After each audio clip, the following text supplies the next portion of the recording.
All right, here we go. Let's just get straight into it. Ah, fuck. There's my wallet. I was looking for that this morning. Yeah. Anyways, it's Monday, and giving this a shot. I was actually supposed to be doing a podcast with a friend that was visiting for the weekend, or during this week. It's Thanksgiving week, by the way. Uh, but anyways, so that isn't happening. Told her I was gonna give her shit for it, so this is the start of that. But I'm actually supposed to do trying to do an episode here with my neighbor. Um, Herman rhymes with German, but interesting guy. Grew up in DC. I don't know. He talks about himself really well, so I figured he would be. Yeah, I mean he tells a lot of cool stories, so I'm not doing him any justice here, so I'm gonna shut up about it. But yeah, um, the thing I did want to talk about is so this weekend was UFC 55. Big fan I am of the MMAs, and obviously right now, if you didn't know, UFC is the biggest promotion. That's where it's going on. But yeah, first I want to say how much I'm in love with Valentina Shevchenko, and have been for a while. But this time I was a little skeptical looking at her opponent, Jennifer Maia, after her last fight. I mean, I haven't really followed Jennifer Maia at all. Her last fight, I mean, it was a beautiful sub. She armbarred Jojo Calderwood, who was supposed to be getting the next title shot, but COVID hit. There's delays, and she's like, "Fuck it, I want to get a fight in." Stay active, make some money, and she's like, "I'll take that risk," which props to her, but didn't work out in her favor. Got that armbar snatched away. So, but anyways, yeah. So Jennifer Maia, I haven't really followed her, but I thought it was a quick sub. I was like, oh man, this is gonna be. I kind of felt like it was gonna be what I expected was was it UFC 250? I can't remember which one it was, but whichever one. I think it was the first one of 2020 maybe, but it was Amanda Nunes, the Lioness, versus Felicia Spencer. Is that right? Felicia Spencer. I think, yeah, Felicia Spencer. No, it's Felicia. But anyways, that fight. Oh my goodness. I mean, I'm not gonna complain about paying for the pay per view because I mean, I watch all the fights anyways. I didn't used to when I oh shit knocked off my headphones when I first started watching UFC. Full candor, when I first started watching UFC, I didn't. Hello. There we go. I didn't even know that. I didn't even like imagine. I always watched it for the main event, so I always felt like I was just paying for the main event, and oh man, sorry, Monday morning ADD. But anyways, yeah, the whole point of that was I think it kind of reminded me of that fight. In that fight, Amanda Nunes just worked Felicia Spencer. I mean, after she took the very first punch, I was like, oh, maybe she's gonna do all right because Amanda Nunes hit her, boom, she kept coming forward, and I was like, oh, all right, maybe we got something here, but that was about it. Uh, Pretty sure it went to decision. However, ugh, it was like it looked like someone a grown up beating up a little kid after a while. But I mean, she stuck in there. Good for her. But anyways, putting me saying that was that's kind of what I expected for this one. I just imagine Valentina was gonna just kind of mow through her, and she didn't.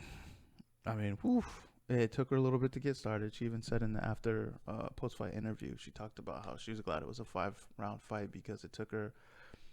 She's been out. I can't remember how many months. She said she had an injury in her knee. She had to have a surgery where they snip something, reattach something else. She's been out for a while. But yeah, I mean, like in that first round, she came right out, tackled her, took her down. Nice double leg.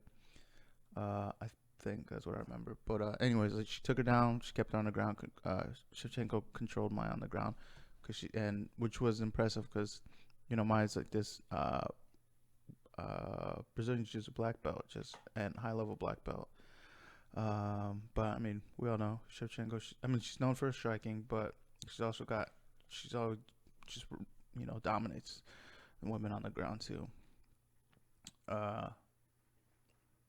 and oh, allow me to jump around real quick because fucking Kayla Harrison. Speaking of dominating girls on the women on the ground, fucking Kayla Harrison and Courtney. Gosh damn it.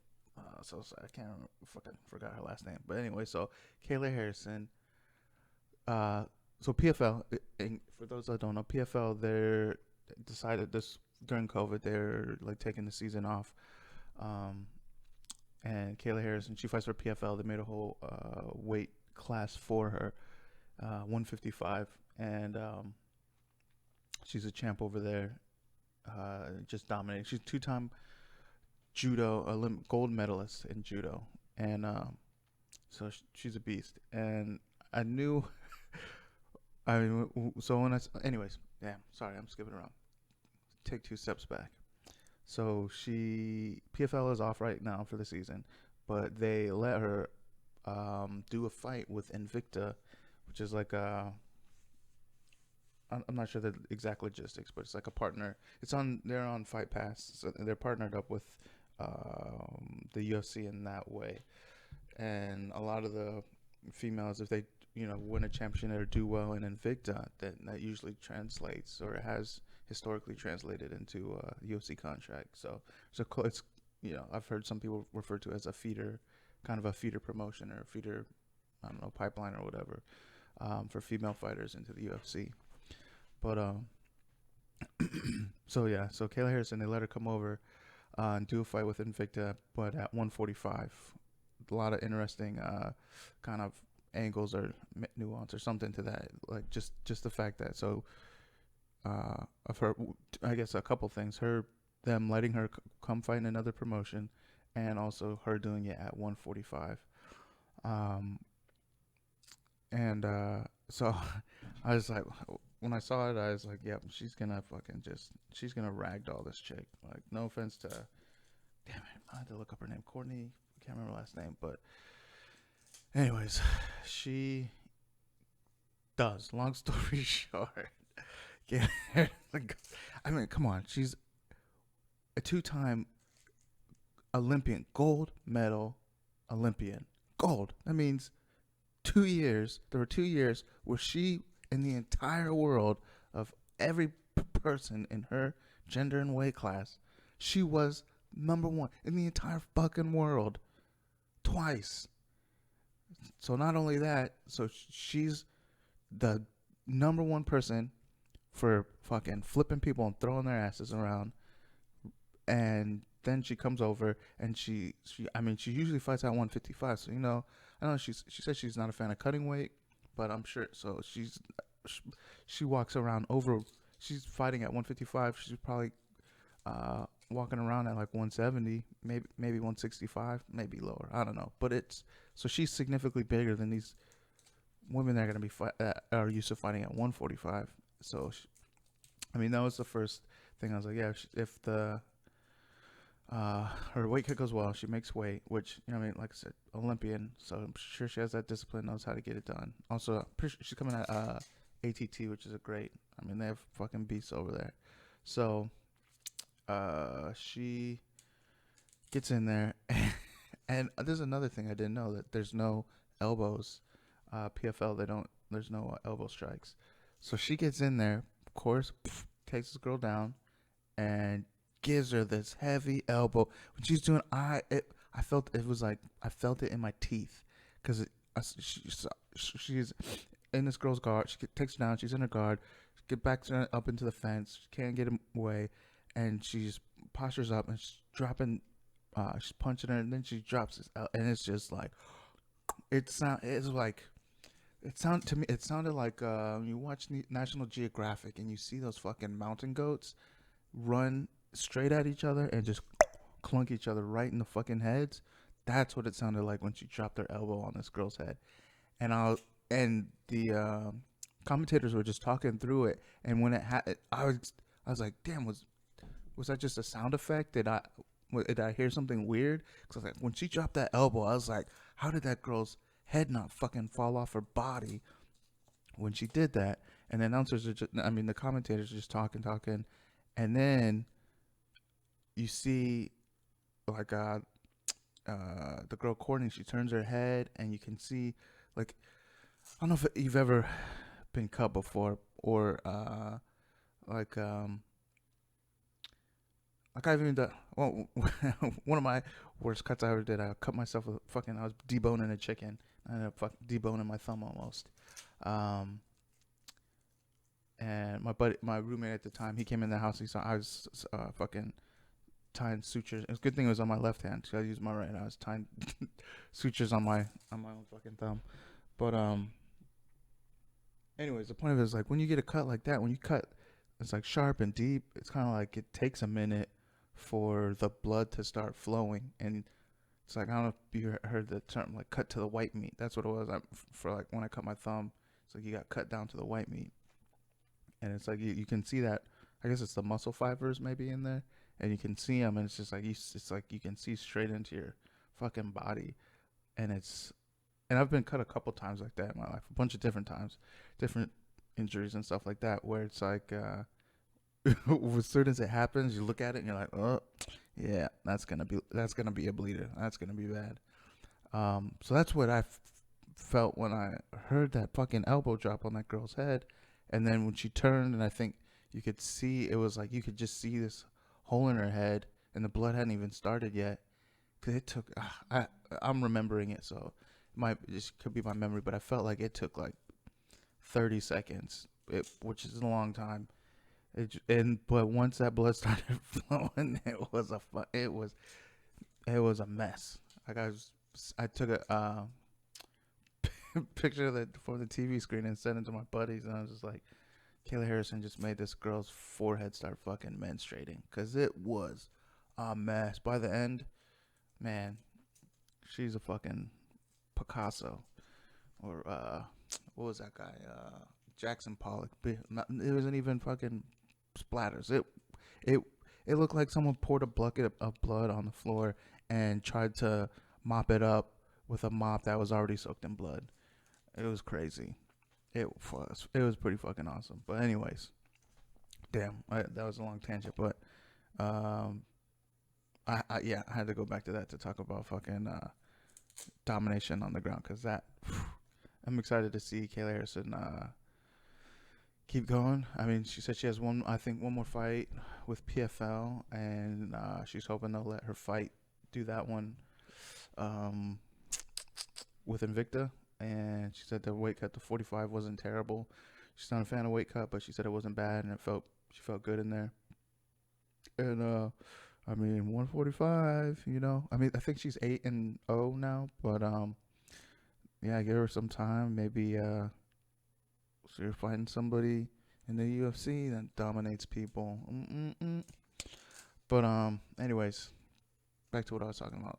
Oh yeah, my love, Valentina. So anyways, yeah. So she takes Maya down, and she keeps ground control. For like, I think 4 minutes maybe, or just under 4 minutes in the first round.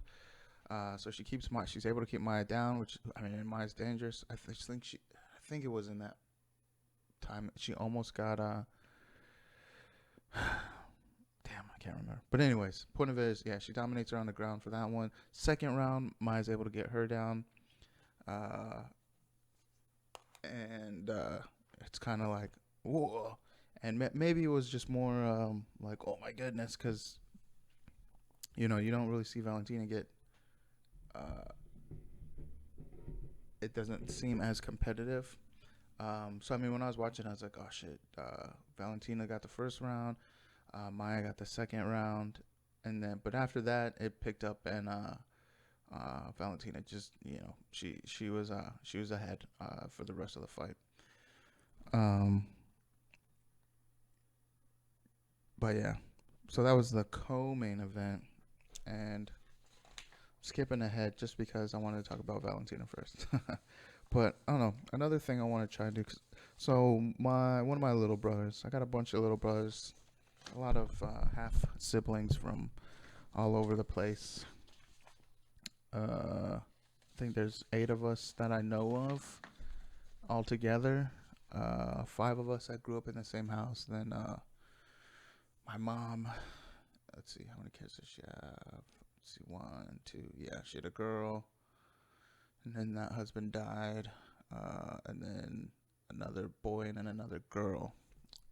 Um, so my little bro, he's my big little brother.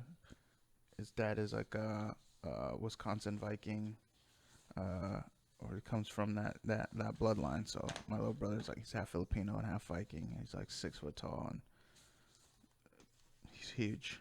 But it's funny because I'm like I don't know, 12 years older than him, but he's a big boy.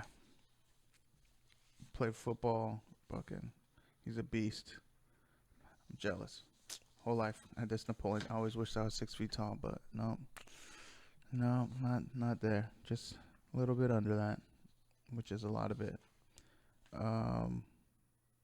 Oh. Yeah. So the point of me talking about him. So he we were talking a little bit ago, and he I guess so. He makes money now at casinos. I guess I don't know. He said he wanted he'll come to a podcast with me and talk about how he um, plays.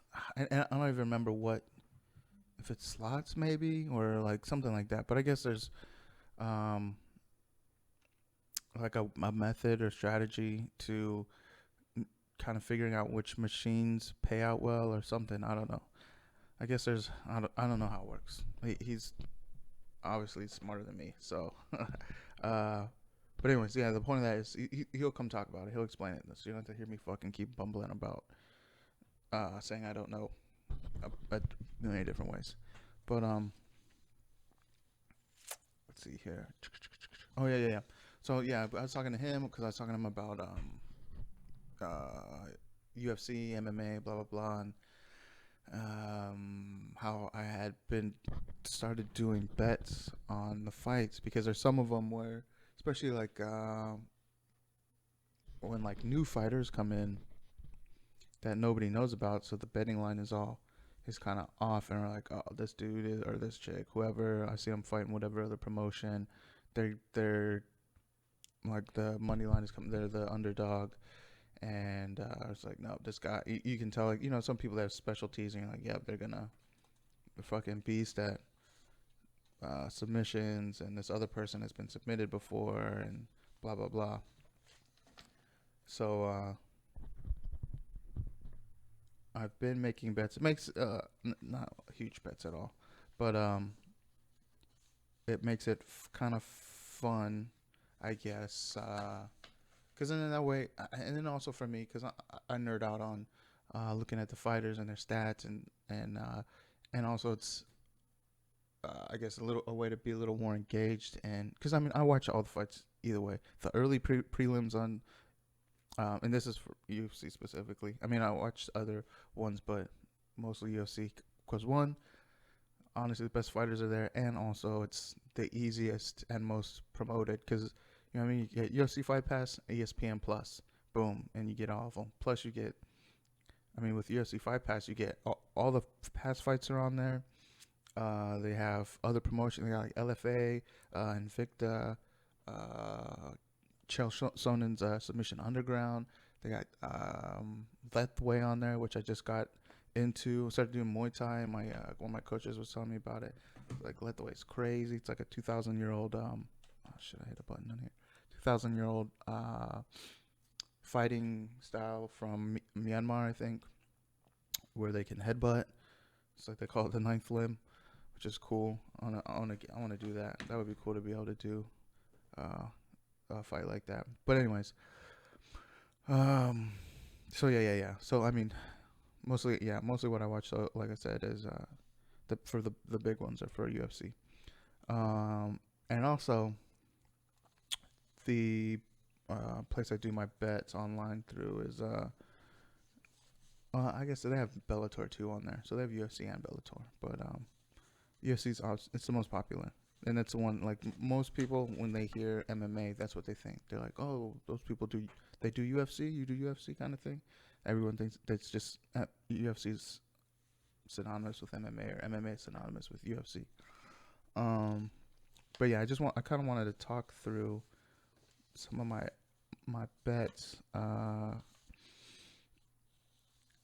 One for myself, so because a lot, so I'm be like, you fucking idiot.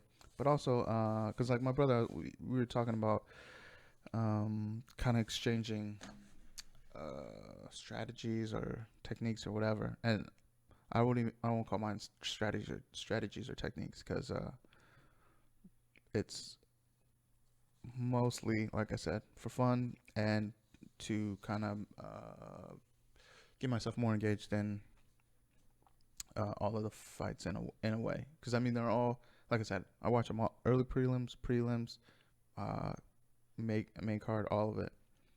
Just because, like I said, fighting is fucking. It's really the only sport that interests me anymore. Like when I was younger, I played sports all growing up. I mean, the house I grew up in was super strict. My dad was in the Marine Corps for like 26 years. Also, super strict Mormon. So we're fucking. Tell by my language, I was not joking. Um, but so it's like getting out of the house was like a treat, and so for me, getting like going and playing sports was one that was like my social life or socializing, and also Boy Scouts too, and fucking what was I saying? Damn, got off track. Oh yeah. But anyways, yeah, playing sports that was like my escape, and also, I mean, as a young man growing up, you're full with all that fucking hormones, testosterone, and fucking energy. So that's a good way to get it out. Like my dad I played soccer from like second grade all the way through uh, sophomore year of high school, and my dad always like, cause that's fast. I'd run like when someone would get past me with the ball and chase them down, and always said that my face I looked angry. Like he said I looked like I was pissed, and in my head I was thinking I was like I was angry, cause like I would take. I mean, I already had fueled with anger as a little boy, anyways, and I would so that like if someone would get past me with the ball or I saw them ahead, I would put it in my head like in my head like oh that motherfucker did something to me, and I was like and I have to get them, so I would put all that energy into chasing them down, and like in my head, I made it so that it was like if I didn't catch them, it was kind of like it was like oh they just like killed me or they just beat me up or they just did something terrible to me, so it's like I either catch them or I'm fucking finished. So when I like made it that in my head, it was like it was either you know what I mean, there was no other way. It was like I have to get them. So that was kind of like my mindset, which kind of worked out growing up. And I mean I grew up, like I said, in the Marine Corps house, and I ended up going to the Marine Corps 9 years. And I mean that whole kind of mindset. I mean it fed right into it. So and like so yeah, like I said, I did sports, played soccer, baseball, swam in the summers, um, and I never. So we also didn't really watch sports on TV at home because, like I said, we're Mormons, so we didn't watch TV on Sundays. So there's no football, so we didn't like I said, do watch sports at all. We didn't really watch TV. So I also was, not really ever a fan of like spectating because I was like, if I'm looking at an activity, why am I going to watch an activity that I'm not participating in, kind of thing. And I mean, the time I got big into watching sports was when I was in the Marine Corps. And we'd watch football. I watch college football on Saturdays and pro football on Sundays, and it was kind of like I mean, back then, yeah, I was drinking all the time. And actually, I haven't drank now since Veterans Day last year, so just a little bit over a year. And it didn't start out on purpose. It was like, I think, drank with a vet buddy on Veterans Day last year, and then after that, it was kind of like, I don't know, because gone out a couple times. I hung out with another vet buddy earlier, and we like had gone out in DC, and we went to like clubs, and I was fucking just standing there like it was kind of like, I don't know, felt empty in a way because it was like I'm around all these fucking young people. I'm like, what am I doing? And I'm fucking like 35. What am I doing in this club? It's like all these little children's running around, and I don't know. I felt out of place, and I also felt like, because I always get anxious in crowds and shit. So I think that was probably like when I first started drinking in the Marine Corps. That's kind of what the um kind of it was like my social lubricant.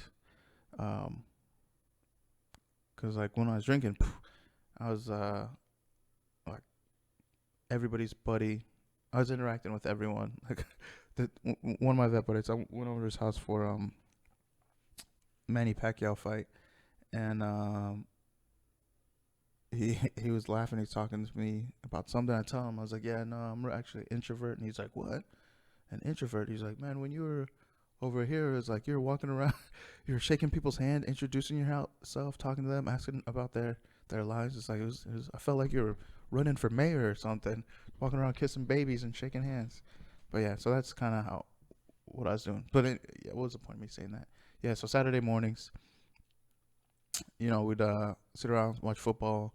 A little hair of the dog from Friday, because obviously we went out Friday night, got hammered, then we'd be hungover Saturday morning, drink some beers to get that ballast before it got to the afternoon, and we started drinking liquor in the afternoon.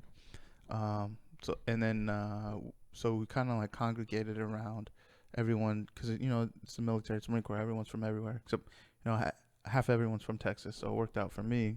Well, it's Texas big, but and everyone hated Cowboys, so it was a good team to root for. Be from Texas, root for Cowboys. Everyone hated them. Didn't win a lot of games, so we got to talk a lot of shit to everybody. So that was like the only time that I really kind of got into watching sports was during that time. And what the heck? And then I also, sorry, how rude of me. Someone messaged me. But yeah, and I did when I lived in the barracks. We didn't. I didn't ever.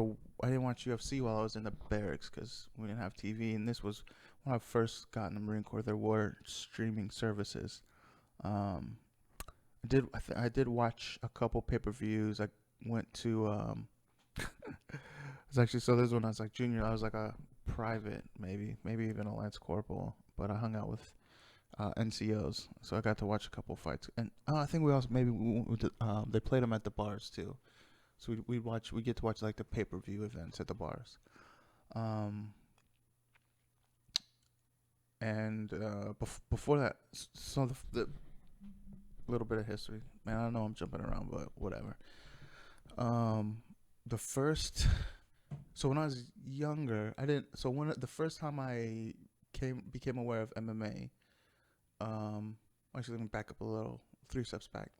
Um, so I also did Taekwondo when I was younger, and we moved around a bunch. Like I said, my dad was in the Marine Corps, so I would had to go to a new. I think we just called it new karate studio. Every time I moved, so I think I got my belts. I'm like a what, yellow belt, third award, because I think I got them over. Can't remember the order. But I got yellow and orange, I think, maybe. But man, I remember back then too. I was fucking limber. I could kick people in the head. But nowadays, I mean, I can kick you in the body. The rest of you is safe though, unless you bend over. So watch out. I mean, I'd throw like good leg kick though.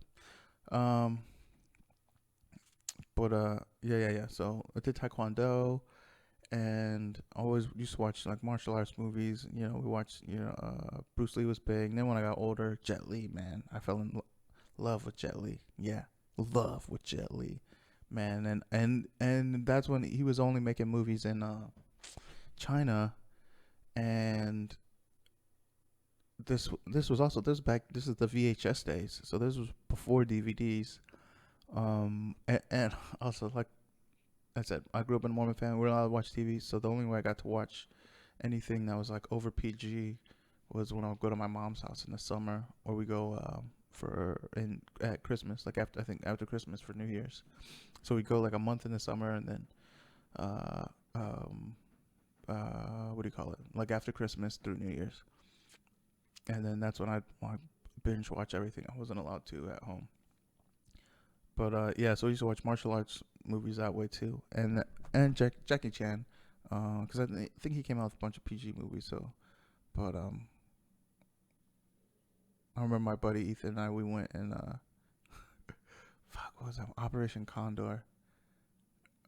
We went to the movies and we're deciding between Operation Condor and there's another movie. I can't remember what other movie came out, but we're looking at the poster and it was like Jackie Chan and these two like hot ass chicks, and I feel like I remember it's just like big boob blonde chick, and like we're like, I don't know, maybe we're 13. I think guess we probably had to be 13 to get in the movies by ourselves, but we like looked at each other and we're like, yeah, we're gonna see that movie. And I don't think that chick was in the movie at all. I don't remember her being in there, but I mean it was still good, Jackie Chan. So yeah, I think I just seen a commercial. He's doing a movie with fucking the governor. That's a terrible accent, but yeah, Arnold Schwarzenegger. But anyways, yeah. So as a kid, watched martial arts movies, blah blah blah, and I remember we used to. Oh, and I remember pro wrestling was big back then. I wasn't allowed to watch that, obviously, but I remember kids in my class are always talking about pro wrestlers and how they were like the baddest dudes on the planet. And this was back. I remember Desert Shield, Desert Storm. Still too long ago for some people. Some people can't even, don't even weren't even around for fucking 9/11. But talking about Desert Storm. So this was like late 80s, early 90s.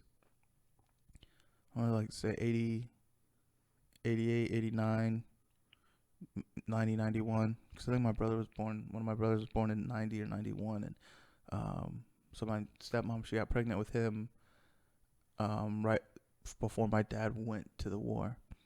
But anyway, so like, yeah, I remember at school, the kids are talking about, they're saying they're gonna send the fucking, fuck, I can't remember which, I don't know, Hulk Hogan maybe. They're like, yeah, they're gonna send him over to Iraq, and he's, can you imagine? He's just gonna jump out of a airplane, he's gonna land and just fucking beat up all those guys. Like this is what we're talking about. We're little kids are talking about fucking, what was it, WWE or WWF? I don't remember, but these fucking pro wrestlers, because they're the baddest dudes on the planet.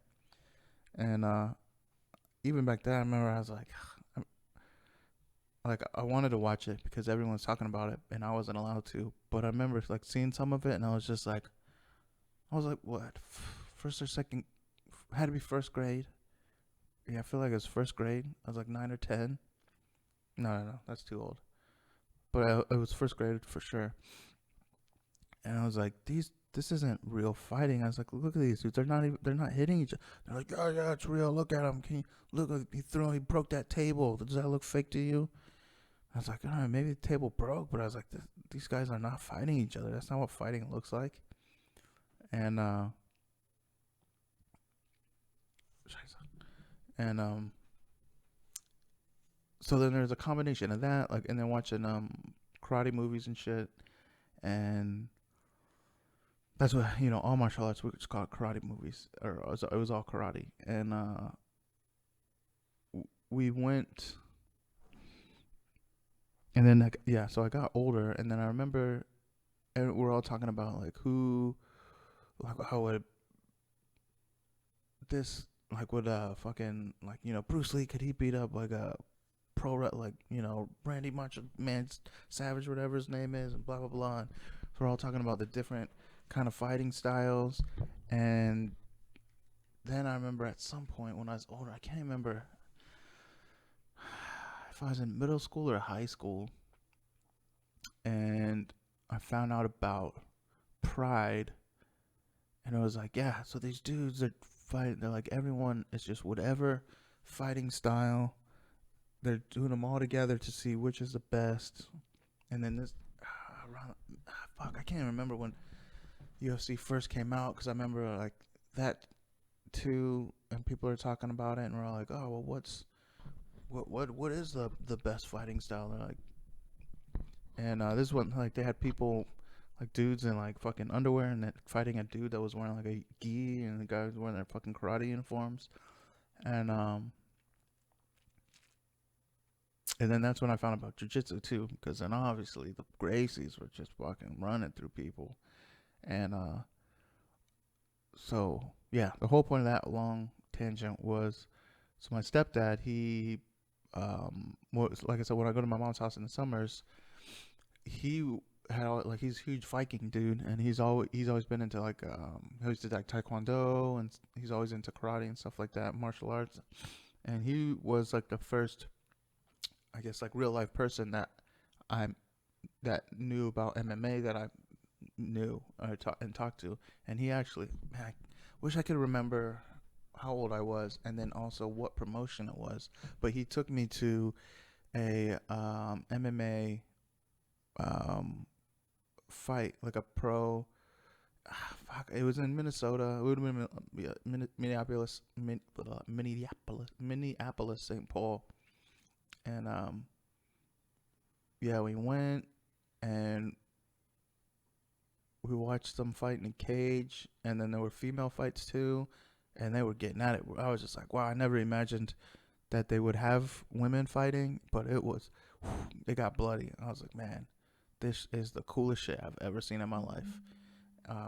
Fuck, I wish I could remember. I'll have to look at my old journals. Maybe I kept the ticket stub. Maybe I'll ask him. Maybe he remembers. But anyways, it was fucking cool. And I was like, damn, I want to do this shit one day. I was like, I can't believe it's legal. Because we were like, remember it was in a gymnasium or like a stadium, and it was cool. It was like going to like a sporting event. It was cool as fuck. And so yeah, so that tangent for this tangent, and that was all to say, yeah, so I haven't really been into spectator sports except for that little bit of time when I was in the Marine Corps, and then but I mean, I've always been into fighting. Like I said, I was that's how I played soccer. I just imagined like that someone was there taking somewhere, or this dude was trying to kill me, and if I didn't catch him, if I didn't get the ball, then they just killed me, and that's how I like kind of my whole life, any competitive stuff, I guess I fueled it that way, and then I've also explained it this way to people too. People are like, oh, you don't watch, why don't you watch sports and blah blah. To me, it's kind of, I mean, it's amazing, like the athletic things that pro athletes do, like NFL, NBA, or even like Olympics. I like watching the Olympics. Um, but to me, it's like fighting it's the ultimate, ultimate expression of physicality, because it's like it's the ultimate expression of physical competition. There we go. Because like, think about like football, it's your one, it's it's a team, it's very physical obviously, but it's, you're on a team, and they're also, it's about, hey, I'm getting this ball from this point to that point, and I mean, they're part of it, part of the the movements that translates into what's like real world application. I don't know. I'm imagining like, so like we're on the Serengeti, we're in a thousands of years ago, hunter gatherer situation, and yeah, running really fast benefits you. Being able to catch somebody, yeah, that benefits you. catching the ball, yeah, hand-eye coordination, but all of the thing is kind of like compartmentalized, broken down into little bit by bit, little action. It's kind of like the same thing with with weightlifting. Like, yeah, cool. You lift heavy weights and get jacked. I mean, and I'm not shitting on weightlifters. I used to fucking do that shit. I got fucking jacked when I was in the Marine Corps, man. When I was on deployment, gym tan laundry, baby. Fucking, I got in the 1,000 pound club. But anyway, so I just say that to say I'm not shitting on them. But to me, it's like, yes, I recognize it. It's athletic, it's impressive, but it's like it's a segment of being athletic or physical. Fighting, it's like one person on another person, and they're trying to submit the other person to their will or stop the other person from imposing their will upon them. And it's just it's just boom, that's it, period.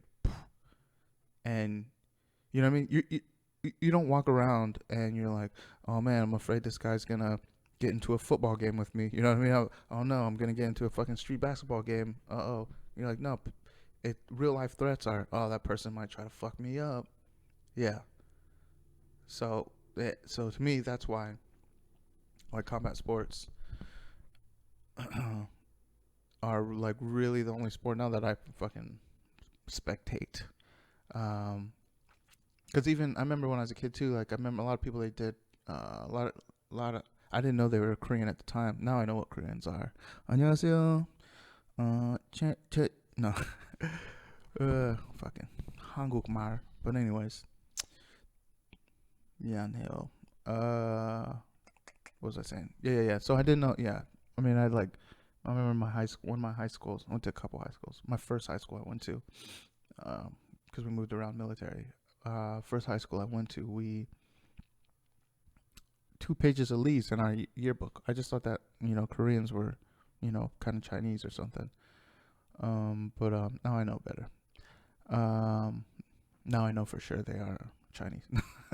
That's another funny thing. So I studied Korean, I studied Chinese. When I was in Korean, Korean teachers, they told us Korea invented everything. China stole it, and Japan are devils. And then when I studied Chinese, Chinese are like, we invented everything. They also have kind of the, documentation from thousands of years to back that up. And also, it's such a huge place. Like, so also China is a smorgasbord of ethnicities. So even though it's contained within China, there's different there's hundreds of Chinese ethnicities, and like the dominant one is the Han ethnicity. And then, like, because you think about, if you look in the news, like the Uyghurs, the Muslims up in Xinjiang, or fucking whatever, that autonomous region up there, but they're getting persecuted. But no, China's gonna cancel me now. But anyways, yeah. So it's interesting. Get outside and learn about other people. But so yeah, Taekwondo. Yeah. So I remember there were kids that would take that and they would do karate, and there are people like, oh, he's a black belt in karate, he's a badass. And then I saw people getting in fights at school and trying to do karate shit, and I was like, first of all, once they got tackled, it was like game over for them. Once it was on the ground, they couldn't do shit. But I mean, there's a couple times that, they threw some kicks. Oh, they landed. Oh, game over. Oh, getting kicked fucking, when you're a fucking kid, getting kicked straight in the belly or in the fucking head, game over. But, you know what I mean? If you catch that leg, you take them down, or they fucking double leg them and put them on the ground in the first place, then they're done. So I always had that kind of skepticism about it. I mean, so that's the cool thing about MMA is you can't be great at one thing, but you gotta have other skills. So it's the game. It's constantly evolving. So what's been going on, like 20 years, a little bit more than that. I mean, at the very beginning, it was very different than what guys are doing now. I mean, and even now, there's kids that were born at the beginning of it that are adults now that have been doing MMA, because there used to be people where they had like whatever one discipline that they did, and then they brought that over to MMA and they adjusted it to compensate. Like they were a striker and they started working on grappling, or they were a fucking grappler and they worked on their striking. But now you got kids coming up that fucking just do MMA. They do everything. So it's gonna be crazy. Like even in the next 5-10 years, watching how it evolves. Um, Damn. But yeah, I went on a lot of tangents. I wanted to talk about uh, my fights or my bets. But yeah, I did all those tangents, kind of just to give background on why I'm interested, how I'm interested, and also just because that's where my mind went. So that's where I went. And if you're listening, you came along. Gotcha. But for real. So I'll do this real quick. About 45 minutes in, so I'll call it quits here in a little bit. But let me get through these. And also, I think this is also kind of, I think, just for myself to talk my own mind why I made these. So the way I did it. So let's see. Yeah. Let's do it this way. Let me rearrange these. So I kind of, which one? Parlay one that I did. Yeah, we'll start here. So the first one. So I did a parlay on, which is where you string a bunch of different matches together. You can do it with games. If you bet, like, oh yeah, the fucking whatever football team one is gonna win, and then football. So you don't get paid out unless all the little wickets on your parlay match. So in my first one, it was I bet on Antonina Shevchenko to beat. Oh damn! I didn't put who they're fighting. But anyway, so it was for Antonina Shevchenko to win. Second one was for Cynthia Calvillo to win. Third one was for Tim Means to win, and then the last one was for Valentina Shevchenko to win. So Antonina, yep, boom, she did win. I hit that first one. Ooh, felt good. Fuck, who did she fight? Ariane Lipsky. Ooh, hottie, both hotties. But Antonina, boom. She comes from, obviously her sister's the champ right now. Comes from that world champ, she's Muay Thai background, and so known for her striking. I believe she got a contract on the Contender Series, another great show, and it's become a feeder for the UFC. So yeah. So also her, like her sister, she was grapple heavy in this fight against Ariana Lipsky, and she took her down and she dominated her, fucking worked her. Got the stoppage. Fuck, I can't remember. Yeah, did I write it down? Was it TKO punches? I don't know, but yeah. Anyway, she got her down, beat her up. It was awesome. Then the next fight, Cynthia Calvillo, man. I don't know. She didn't win.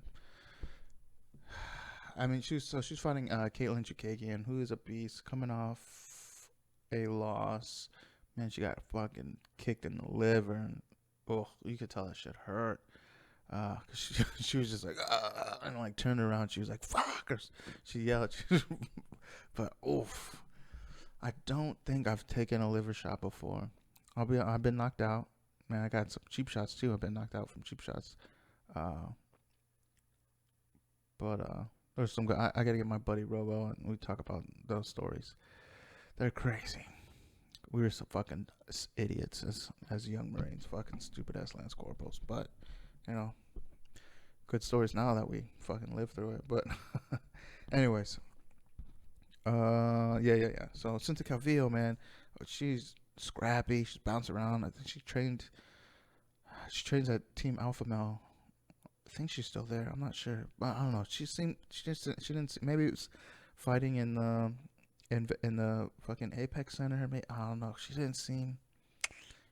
on. Maybe she's one of those people who gets powered up by the crowd. Because like in all her other fights, she's like fucking just full of energy, bouncing around, and just super limber. Like fucking, she does these a thing where she's on like in the scramble, she ends up taking her opponent's back by she's like I don't know, bends herself in half backwards and does this crazy limber shit where she goes from the bottom and climbs onto their back. Um, which also mean in there fucking throwing punches and shit. But I don't know, she just never. It didn't seem like she really ever got started in this fight with Chukagian. And I mean, and I'll not take anything away from Chukagian, she's a beast. And so, anyways, yeah, she lost the decision there. Which, boom, at that point, my fucking parlay is over. And but the next one was Tim Means against Mike Perry. Oh man, I love so Mike Perry. The first fight I remember seeing him in, and when I was like, oh, this dude, I'm gonna follow this dude. His fucking nose got it was like I don't even know how to describe it. It was like his nose got smashed sideways and into his face. It was like all there was like the I don't know. It's the only way that I can describe. Like it's kind of like in like a cartoon when you see somebody they run into like a wall or they run into a glass window and their face goes completely flat against it, or like in Home Alone 2 when that fucking spoiler alert if you haven't seen it. But Home Alone 2 where the fucking tool chest comes down the stairs and pushes the door and squishes them against the wall, and then they like have to peel their faces back. That's what his nose looked like, except his face was black and blue and blood was coming out. It looked like his face got smashed flat. I was like, how is this dude? And he's like laying on the ground, blood is pouring out, and he's just like laughing, and I think he was giving a thumbs up, and he was just like, yeah, yeah. I was like, man, this dude's a straight ogre. This is the kind of dude that I would have fucking hung out with when I was in the Marine Corps. We would have been on the same team for sure. But so that was when I first kind of got turned on the platinum Mike Perry. But going into this fight, so I always root for him. I always root for Mike Perry. He's always got some fucking drama going on, but I root for this dude. He's entertaining. You can tell he does not mince words. You can tell you're getting exactly, you know what I mean? What you see is what you get. And, you know, he's not going to fucking play games or talk around, you know. He doesn't beat around the bush. He just beats on the bush. And, so he's coming into this fight. His girlfriend is his cornerman since the last fight. I mean, he beat Mickey Gall, which, you know, Mickey Gall, great grappler, but, you know what I mean? It's Mike Perry. I mean, he's fucking a beast, but, he's got that power. And, but, you know, so this fight, he's fighting Tim Means, the Dirty Bird. And Tim Means, he's a great striker, great, tough dude, too. So, he's more well-rounded, better fighter. But, you can't really ever count Mike Perry out. And like I said, I root for him, but I was like, I don't think it could. Oh, yeah, going up to this fight, too, like, Perry's posting this videos of him just, like, eating ice cream and like, fucking huge, delicious-looking cheeseburgers and shit. And there's one, he's, like, eating his ice cream. He's like, oh, man, y'all, yeah, that's it right there. And you can hear his girlfriend in the back. She's like, Mike, no, you can't. You gotta lose like 22 pounds in 5 days or some shit like that. And she's like, no. She's just yelling no like he's a bad puppy. She's just pissing on the floor. No. And then you just hear like a door shut. You're like, she's just like, fuck this. And I'm like, I can't tell this motherfucker nothing. But yeah. But that's all. But I love that dude. He's fucking. He is him. It's fucking refreshing. See people that are fucking them. But so yeah, going into it, I'm like, gosh damn it, this motherfucker. But you know, I was also like, maybe he's trolling because like the last fight, I think he sent up the pictures of his fucking busted up fist from where he like punched a wall at some bar. some shit like that. And he but it was from test it. Oh, there we go. But it was from like before, so I was like, oh, maybe he's fucking with us, he's trolling us. But no, he gets on the scale and he's fucking like 175 and a half. So poof, he missed weight to say the least. Um, but anyways, going in there, you know, he wasn't terrible. He was great. I mean, but Tim Means, he's just more technical fighter. Outstruck him, way more accurate. His fucking jab, he was getting him like just fucking 2-3 times in a row, just clack clack landing, jab jab jab, getting him right in the face. But right at the end, like, oh man, it was a slugfest. Right at the end, they were just boom boom boom. But that I mean, great chin. I mean, he's got that power. Yeah, I think he knocked Tim Means down. I think he got like 1 or 2 knockdowns on him. But long story short, he did not win. And so had Cynthia Calvillo won, I would have had boom boom 1 2 3, and then the co-main event, Valentina Shevchenko. We already said she won, but anyways, that probably wasn't a big one. Anyways, I kind of made this one because I felt like all these were a lock, and it was kind of to cover, because I was like, yeah, this one's gonna hit, this one will win, and that'll kind of cover in case my other bets don't make it. This will kind of cover my risk money that I put into them. I guess I'll talk about that later. I'm coming up on an hour, so I'll talk about that next time. Kind of how my strategy for I'm sure there's some technical thing, but I'm making this up as I go and figuring it out. Here we go. Was this my second one? Oh, so this was my other big one, which turned out to be garbage. This was gonna be like a fuck. I can't do math. 200%. I don't know. 2,000%. I don't know. It was gonna be a big payout if this one had hit. So this one was Nicholas Dalby. For Nicholas Dalby to win, Brandon Royval to win, and Shogun Hua to win. And turned out Dalby won. A decision that it was like, what? Yeah. I mean, I didn't think he won, but I was like, yes, happy, because it was the first one I needed to win to win this parlay. But fuck, who was he fighting? I can't remember who he was fighting. But this one, I think these ones were kind of hasty bets I made. I was fucking watching whatever that, I think the UFC guys and on the betting line thing, and I was just like, yeah, let me just grab whatever their bets are. Not doing that again. Usually I sit down and I put a little work into like studying these guys, and I only like pick one sub fighters I know for the most part. This one I knew Dalby, the other guy didn't know, and I was like, Dalby's, I think he's coming off a loss, but he's fucking game. But anyway, so he won that one. Nothing too exciting about it. Like I said, I think it really looked like, I think he should have lost it. The judging was bad.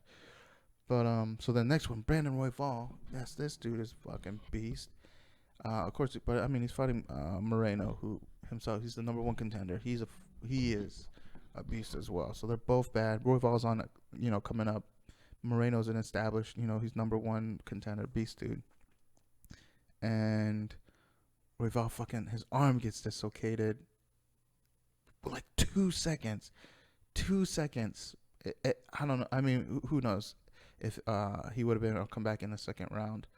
But because he got, maybe it was the second round that it happened. But he got into some bad positions, almost like into a twister position. I mean, Moreno was working him. It wasn't going to be an easy fight for him, for sure. And then they were in a scramble, and his arm got dislocated. Because you even see him, he's like, and he grabs his arm, and he's holding his arm, and Moreno's on him, and he's fucking hitting him, and he gets the TKO punches. So I mean, who knows? So, it's fighting. Weird things happen. I can't be mad about that one. It was, I mean, what can you do? You know what I mean? His fucking arm came unattached from where it's supposed to be. And it was crazy when he got up and he went over his coach, Mark Montoya. He just goes and pops it in. He's like, oh man, Fuck. But yeah, I mean, he'll be back. I mean, he's a great fighter. So, he was coming up quick. Maybe sometime, they say people, there's hills and valleys, and maybe, kind of the valley he needs to some other fucking, what are those motivation poster bullshits. But anyways, yeah. I mean, hope he gets better. He's fucking awesome in white fight and, or watch fight and, Moreno. I mean, I feel like so he should get the next. So who's he supposed to fight? Who? I don't know. Oh yes, I think Pure Yan fucking is out for some reason. So Aljo's again not getting his title shot just yet again. Oh shit, what is gonna happen? Guess we'll have to see how that one plays out. Um. So then yeah, Shogun Hua, cause so it was with Paul Craig, Scotsman. So they fought before and they fought to a draw. And I mean in the last fight, and there's another one that I pulled from the dudes because I didn't even go back and look, and they're like, yeah, it looked like Shogun won last time. History says the guys that win the first one usually win me rematch. Yeah, sorry Diaz, right? Man, Connor got that decision. But anyway, they're saying historically, you know what I mean? But then again, it's fighting. You never know. Because there's judges, this and that. You never know. So, fucking fuck. So I picked Shogun Hua, and he tapped to punches. So did not get that one. So that's 2 parlays that didn't go true. And then my third one, actually I think this was my second one. But anyway, so oh no, I already looked at that one. Oh, I did all of them already.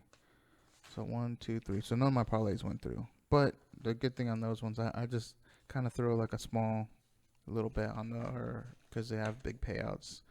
So it's kind of like, nah, whatever. Skeet. Fuck,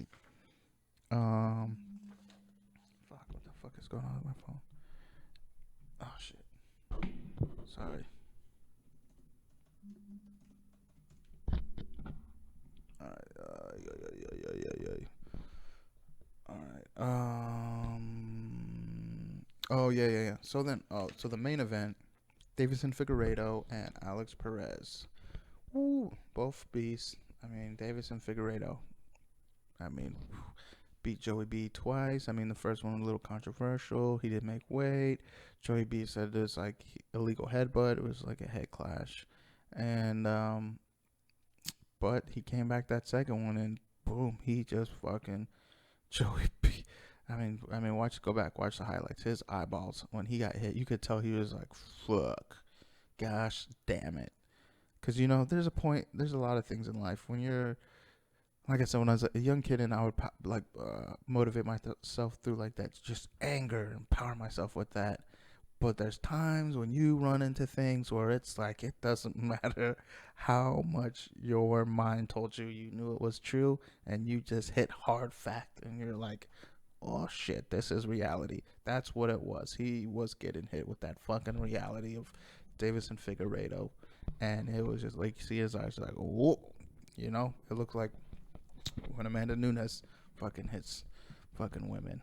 It's when they're just like, oh shit, what the or when Khabib fucking grabs dudes and starts wrestling them and it fucking goes to choke them, and like they're just like, oh fuck, what is this? That's what I saw. So Figueiredo is a beast, but Alex Perez, another up and comer, quick. Came off the Contender Series, the first Contender Series alum to be in a title fight, and so the bets I made on him yeah, Figueiredo's a beast, but I was like, all right, Alex Perez, he has a chance. Maybe he'll submit him. I mean, Figueiredo has been susceptible to getting out grappled on the ground. So it's like, and Perez, he's great. He's got good jiu-jitsus, but it should not work out. So yeah, the bets I made, because they were all huge. Like, let's see, this one's plus 5,000, plus 2,800. So it's like, for if Perez submitted Figueiredo in the first round, it was plus 5,000. Second round plus 2,800. Third plus 3,300. Fourth round plus 3,500, and fifth round plus 4,000. So I just made little bets on each one because I was like, if he submits them in any round, it's gonna be a huge payout. And there was a submission in the first round, but it was Perez getting submitted by Figueiredo, and it was a nasty. I mean, I think it was a guillotine, but it was what was nasty about it was the scramble because it was like so Perez. So they're in a scramble. I think Perez even. Fuck. Oh yeah. So it was like I can't remember what position they were in, but they're standing Perez. I think he had Figueiredo's back, and then Figueiredo like he drops and like wheels around. He spins around his leg and goes into a leg lock. So Perez gets up to pull away from him, but he's got Figueiredo's got his leg. Then Perez like has to turn back and turn into him to try and get the leverage away from him. And so as he's coming down, I can't remember exactly how it happened. But so as he's coming down, he's going on top of Figueiredo. So he's on top. I can't remember. But somehow, so it goes. So Figueiredo, he goes from the he does it. He spins away. So he grabs the leg, spins down, goes into the leg lock. Perez turns. And then from there, they scramble, and then it's like he just turns perfectly, and Figueiredo rolls over and just like it was fucking perfect. He just turns, cause it's like what could it was like what I mean? It's like it wasn't a mistake he made. He was making the movements he should have, and Figueiredo just turned, whips his left arm around perfectly, catches him. And boom, it's over right there. And he puts a body lock, leg triangles him, so he holds him down. He can't go anywhere. He tries to lift. Perez tries to lift him up, but it's just in there. It looked like his head was about to pop out, but it was just so tight on. He was like tapped. So yeah, I mean, I was right. There was gonna be a submission. I was just wrong about who was doing it to who. So overall, I made 1, 2, 3, and I counted all those as one set of bets, because the way I organize it in my sheet is, because it's all in the same match, and then also the way I look at it is if any one of those were to hit, it covers everything. So if any one of those hit, winning will cover the cost of all the other bets that didn't hit. So let's add 1, 2, 3, 4, 5 sets of bets, and let's see which ones didn't hit. 1, 2, 3, and 4. But luckily the one Shevchenko, and so this is the thing too. So Shevchenko, huge favorite. She was like minus 1,600 or 16,000. No, that sounds too high. It was huge, minus 1,600, I think. It was something. It was huge. So it's kind of like you gotta bet $1 bajillion to win a couple dollars, basically. But however, so this one I made prop bets, so I bet that she would win. I bet that that Shevchenko would win by points, and that the fight would go to decision, which is the same thing, but I got 2 different bets with plus money on both. For the same outcome. So it's like that's why this is one set I made. So it's like as long as Valentina wins by decision, then both of those will hit. And I mean historically, she has knocked girls out and finished them, and also she's got TKOs. But I knew she's a great grappler. I didn't have any idea about what her striking might be like, but I figured with her grappling, she would at least be able to tie up Valentina and take it all 5 rounds. That's what I was gambling on. So I was very certain that Valentina is going to win. I just figured, and then I figured Maya would be able to kind of like stick it out, maybe by just through grappling, make it through the all 5 rounds. But she ended up doing a lot better than I expected. But still worked out. Shevchenko won by decision, unanimous decision. So that one, boom, boom, both those hit, plus money on both. So I still ended up, even with my other 4 sets not hitting, if any one of those had, oh man, those would have been good paydays. But I mean, I didn't put because those were the parlays, so I didn't put a lot of money into those. But I ended up coming out on top anyways. From these wins with Shevchenko, from this win with Shevchenko. But yeah, so yeah, got through that. Boom, I'm at, what is that, 110? All right, that's good. That was all my tangents. The whole point of it was to get to that. But yeah, we'll see how this recording turns out. Did a couple trial run eps with my buddy who's gonna do what do you call it? Graphics for the website, and talk about a bunch of shit, just how stupid we are from being kids in the 90s and being, I was calling it good Mormon, bad Mormon, since he's the good Mormon and I'm not anymore. So crazy stories there. But also gotta shout out to my own boy Wante Yu and his lady. Got a Apothecary. Fuck. And this happened last time too. I was trying to spell out Apothecary, trying to give the shout out. Supposed to be making a promo code. They haven't yet, but you can check them out. It's, I want to say it's Apothecallie. Apothecary in Austin, Texas. Oh fucking! I'll have to find the link. Maybe I can put it back in here somehow. But yeah, so I've been getting tinctures from her. She has this one. It's like something ZZZZZ for sleeping. I take it for sleeping. I have terrible sleep.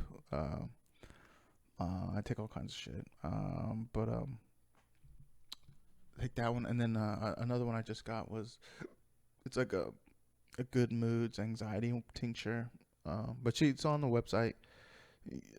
All the ingredients and shit are in there. So, but I mean, the sleep one, I've been taking it and I like it.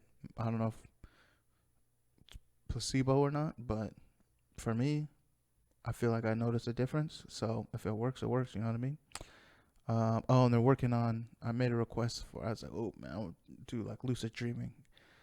I'll talk about some dreams on another thing. But anyways, the whole point of they're making a lucid or a dreaming tincture too. They're working on that little concoction. But so yeah, go check that out. Apothecary in Austin, Texas. Texas big. Anyways, that's it. Gonna end it.